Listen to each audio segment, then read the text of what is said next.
Hello, everyone. It's TC, and I'm back. Thank you for joining me. It is election season, and I wanted to bring up a couple things that'll help you make better decisions with your politicians and, help make your lives better. So, the first thing that I really want to address, and I've noticed this with a lot of people I've talked to, they are unable to understand the difference between a talking point and a policy. And so I'll break it down like this. You have a politician that's going to get on stage. They talk about how they're going to make the middle class lives better. They don't talk anything else about that, which is a great statement. I love to hear that statement. But if there's no thing, if they don't talk about what they're exactly going to do to get that result, then it's just a talking point. A policy would be, I am going to make the middle class lives better. I am going to create jobs by opening up factories in this city and that city, and they're going to produce this product and that product, and so on and so forth. Now, this isn't something this is just hypothetical, but the difference between the two statements was this person said they're going to make the middle class lives better. This person actually articulated on how they're going to do that. And so when somebody's getting up there and talking, the policies matter. That's what this is all about. And so if the politicians that you're supporting are not giving you exact policies that are going to positively impact you, I would have a second thought about maybe electing that person. Or, maybe both aren't doing that. And then it's kind of time to start questioning the validity of both candidates. So, but that's just one of the factors that you should definitely be looking at when they're talking. And then the second part to this is understand what policies are in your best interest. So, for example, let's say a candidate says we're just gonna raise taxes on these businesses in your community. Well, there is going to be some other things that are going to happen once these taxes get raised.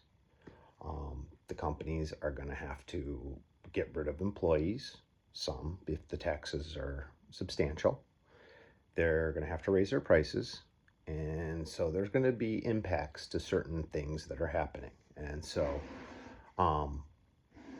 this is just one example. I can't really dive in and give a bunch of examples, but just kind of think deeper about what the policies are and what the impacts of these policies can be.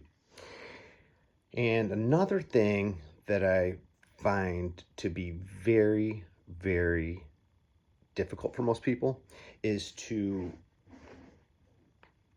understand what exactly the politicians are truly saying. If you listen to media sources or some influencers, they have their own narratives. So they're not going to necessarily give you the truth. They're going to kind of spin or gaslight. And you should understand if they're talking about this candidate and they say that this person says this, or they're going to do this. Well, I would check with what the other campaign has said, because there's a lot of lies, a lot of propaganda, and a lot of misinformation, and it comes from both sides. So don't think it's just a one-side issue, and that's why it's your job to do the work if you're truly gonna make the best decision possible when it comes to voting.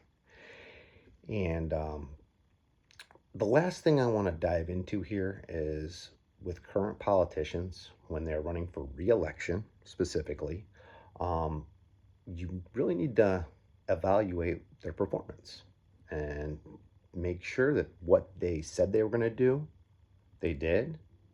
And number two, how did what they do impact your life? So, are you better off with them running whatever office they're running, whether it's the governor or the mayor or the president or the congressperson and so on and so forth? And if they're not, then don't support them. I'm a firm believer in not really supporting just political parties, but supporting people that are going to be best for you and your situation, or maybe your community, not just you, but your community. And, it's definitely something that hasn't happened in a lot of cities and a lot of, you know, federal elections. Is the person that's getting elected is actually doing a lot of great for you and your community. And that's something that you should definitely be paying attention to. And secondly, if they are currently holding office and there's a lot of problems, and they tell you that, don't worry, I'm going to fix these problems once you elect me, um, that should be a big red flag, because they're currently holding office. So if they're going to fix those problems, they should be fixing those problems now. Now, I understand that maybe a newer problem came up and they need more time, but they should at least be starting to make headway to fix that problem. And if they aren't, then I would question whether this person's actually going to come through and fulfill what they're saying, or if it's just going to be a hollow promise. It's kind of like a landscaping company. You sign a contract with them for an entire summer or entire year, let's say, and they're late. They've missed a couple of times they're supposed to come over and service your lawn. You notice that they're not hitting the edges right. They're not weed whacking everything. There's all these like issues that you have with this company, and they're telling you, hey, look, don't worry, just re-sign for another year, and they still have a month and a half left. We will, make sure to do it once you sign and, do another year. Well, then, if that's the case, which I don't think you should resign with those people, because obviously I don't think they're really doing the job that they should be doing. But if you do, want to give them a chance, then they should be doing all of these things that you expect them to do before you sign the contract. If there's a month and a half left on the year, then for the next 6 weeks, I expect all the things that you said you were going to do and all the expectations I've placed for you to be completed before this new contract signed. It's no different with these politicians. You got to realize the politicians serve us.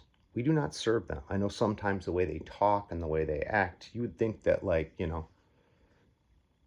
they're controlling us, and they do have control over us, but we elect them. And right now, we are not effectively using our power of the vote, and that's why they're able to get away with a lot of the things they're getting away with right now. But we are going to make a change.